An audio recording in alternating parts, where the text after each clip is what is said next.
তোমার মনে আছে সেই রক্তে রাঙা গোলাপ গাছের কথা, যেটা তুমি নিজেই আমাকে দিয়েছিলে? সেই গাছটার আমি খুব যত্ন নেই, ঠিক যতটা যত্ন নিতাম তোমার। এই গাছটা আজও ফুল ধরে।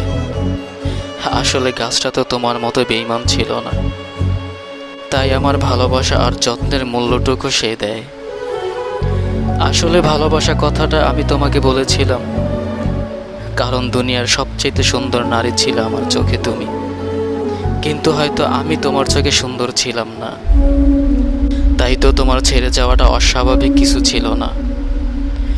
কিন্তু কথাটা তুমি তখনই বলে দিলে পারতে, তাহলে তোমাকে কখনোই এতটা আপন করে নিতাম না যতটা আপন করে নিয়েছিলাম রক্তে রাঙা কাঁটাযুক্ত সেই গোলাপ গাছ। এতটা মায়ায় জড়াতাম না। তুমি তো নিখুঁত অভিনেত্রী ছিলে, তাই অভিনয়টা খুব সুন্দর করেছিলে। কিন্তু আমি তো সত্যিই ভালোবেসে ফেলেছিলাম তোমাকে। একাকিত্ব আমার বন্ধু ছিল। যখন তুমি আমার জীবনে আসো, তখন সে আড়ি নিয়ে আমার কাছ থেকে দূরে সরে যায়। কিন্তু আজ বহুদিন পর আবার সে ফিরে এসেছে আমার জীবনে, কারণ আমার জীবনে তাকেই মানায়।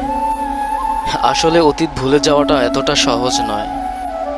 যদি তাই হতো, তাহলে কবেই তোমাকে ভুলে যেতাম। আমার অতীত হয়ে সাক্ষী দেয় তোমার দেওয়া সেই ফুল গাছের ফোটা প্রতিটি ফুল।